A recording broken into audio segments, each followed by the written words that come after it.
Why does Elon Musk want to put AI data centers in space? India continues to monitor attacks on minorities in Bangladesh, Indian State Minister for External Affairs. Trump says, hopefully, will not need Iran military action.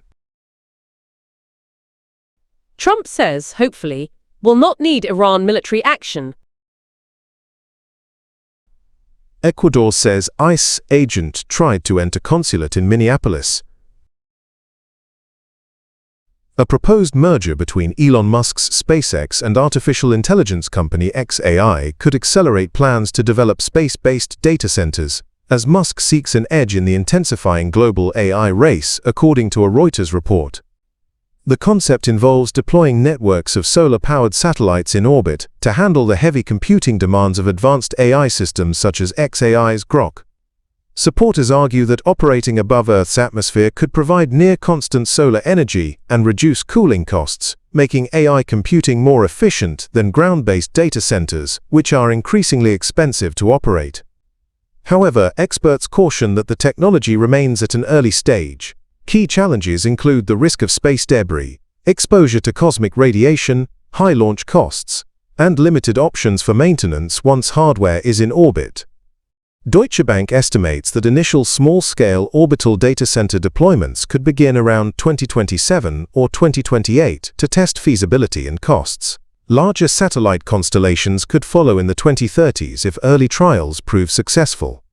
SpaceX's experience launching and operating thousands of satellites for its Starlink internet service places it in a strong position to develop or support space-based AI infrastructure. Speaking earlier this month, Musk said he believes space will soon become the lowest-cost location for AI computing, predicting the shift could happen within the next few years. India has said it is closely monitoring reports of attacks against minorities in Bangladesh, including incidents involving homes, businesses, and places of worship.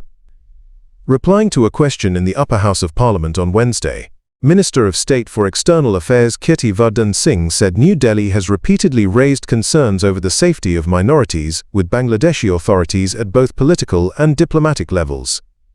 He said the issue was discussed by Prime Minister Narendra Modi during a meeting with Bangladesh's Chief Advisor Muhammad Yunus in April 2025, and earlier by External Affairs Minister S. Jaishankar in talks with Bangladesh's Foreign Advisor Tauhid Hossain.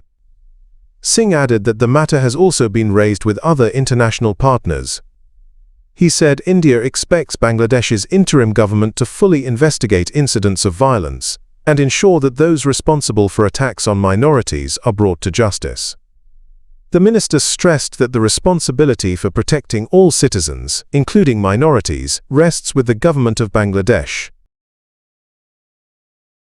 US President Donald Trump has said he hopes to avoid military action against Iran and plans to hold further talks with Tehran on a possible nuclear deal.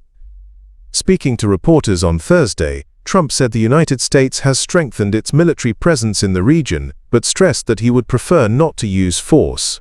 He said he has already held discussions with Iran and expects more talks to take place. Trump said U.S. naval forces are currently moving toward the region, adding that he hopes diplomacy will make military action unnecessary.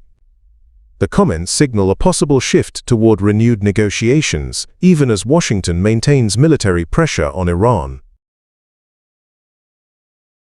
U.S. President Donald Trump said on Thursday that Russian President Vladimir Putin agreed to his personal request to temporarily halt attacks on Kyiv and other Ukrainian cities, as Ukraine faces an extreme cold spell following Russian strikes on power infrastructure. Trump said he asked Putin to pause attacks for a week after millions of Ukrainians were left without heating, electricity, and water during freezing temperatures. He told a White House cabinet meeting that Putin agreed to the request, though he did not specify when the conversation took place or when the pause would begin. The Kremlin has not confirmed the agreement. Ukrainian President Volodymyr Zelensky welcomed Trump's comments and said he was counting on the United States to ensure the pause is implemented. Ukraine is bracing for temperatures expected to fall as low as -30 degrees Celsius in the coming days. Zelensky said the idea of a temporary halt in attacks was discussed during trilateral talks between Russia, Ukraine, and the United States in Abu Dhabi last weekend.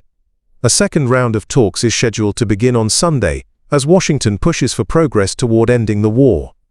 German Chancellor Friedrich Merz welcomed efforts toward a truce, but condemned what he described as Russia's continued destruction of Ukraine's civilian infrastructure. Ecuador has lodged a diplomatic protest after a U.S. Immigration and Customs Enforcement agent attempted to enter the country's consulate in Minneapolis, an incident the Ecuadorian government described as a violation of diplomatic norms. Ecuador's foreign ministry said consulate staff blocked the agent from entering the building on Tuesday, protecting Ecuadorian nationals who were inside at the time.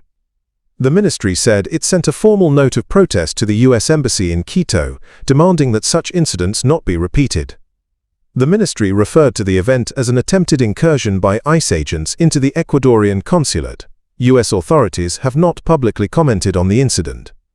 Witnesses near the consulate said immigration agents were pursuing individuals in the street who sought refuge inside the consulate, and then attempted to follow them into the building but were denied entry. The incident occurred during a large-scale immigration enforcement operation in Minnesota, known as Operation Metro Surge, which involves thousands of ICE and Border Patrol agents deployed under orders from President Donald Trump.